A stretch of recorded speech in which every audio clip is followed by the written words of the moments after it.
Été le plus dur? Est-ce que ça a été de nager ou bien de surmonter les tracasseries administratives partout où vous êtes allé? Ah, partout, ouais, franchement, au niveau moral, ça a été très difficile, ça. Mais on a eu un énorme soutien du ministère des Affaires étrangères.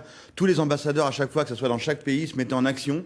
La plus dure, ça a été franchement l'Égypte, hein, où on est parti in extrémiste et avec 2 bâtiments militaires aux fesses par les Israéliens qui n'étaient pas trop d'accord qu'on soit là.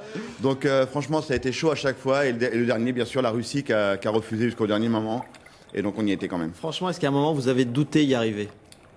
Douter, oui, normal, ouais, on a douté tout le temps. C'est dur, c'est une épreuve très dure, hein, et le temps de récupération est très très court. Donc le doute, il est totalement naturel. Mais renoncer, non, jamais renoncer. Le meilleur moment, le meilleur souvenir, le plus beau, celui auquel vous pensez quand je vous pose tout de suite la question? Mon petit camarade Théo. Mon petit pote Théo qui vient me voir à Gibraltar et qui finit la nage avec nous, c'est mon petit copain. Il s'appelle Mini-moi et lui il m'appelle Grand-moi parce qu'il est aussi amputé des 4 membres. Je le connais depuis qu'il a 6 ans et maintenant il a 12 ans et il est venu, il m'a fait la surprise d'être à Gibraltar et quand je l'ai vu, ça m'a multiplié l'énergie par 1000. Alors justement, vous venez de tout dire là parce que c'est l'idée du partage. Maintenant, ouais. Cette aventure, vous allez la partager. Oui. Comment?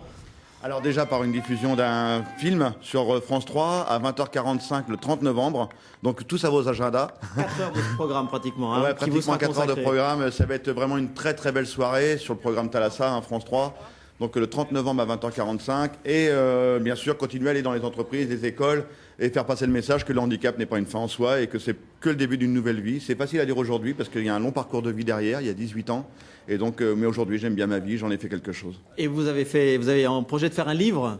Il y a un livre qui va sortir après, je pense, oui, mais là, il va falloir un peu plus de temps, parce que la fatigue est forte. Donc, il va falloir un peu plus de temps. Et après, on sortira certainement un livre sur les 5 continents pour raconter les moindres détails de cette épopée, parce qu'on était vraiment des routards d'expédition sur cette histoire. Alors, au niveau sportif, après la Manche, après les 5 continents à la nage, qu'est-ce que vous pouvez faire? Aller de la Terre à la Lune?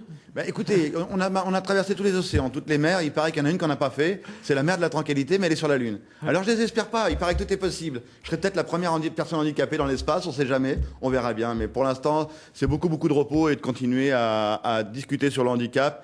Et voilà, j'ai un temps de parole qui est important auprès des médias, c'est de donner un petit coup de gueule pour que la situation s'améliore chez nous au niveau du handicap. Merci beaucoup Philippe Razon. Rendez-vous le 30 novembre, 20h45 sur France 3.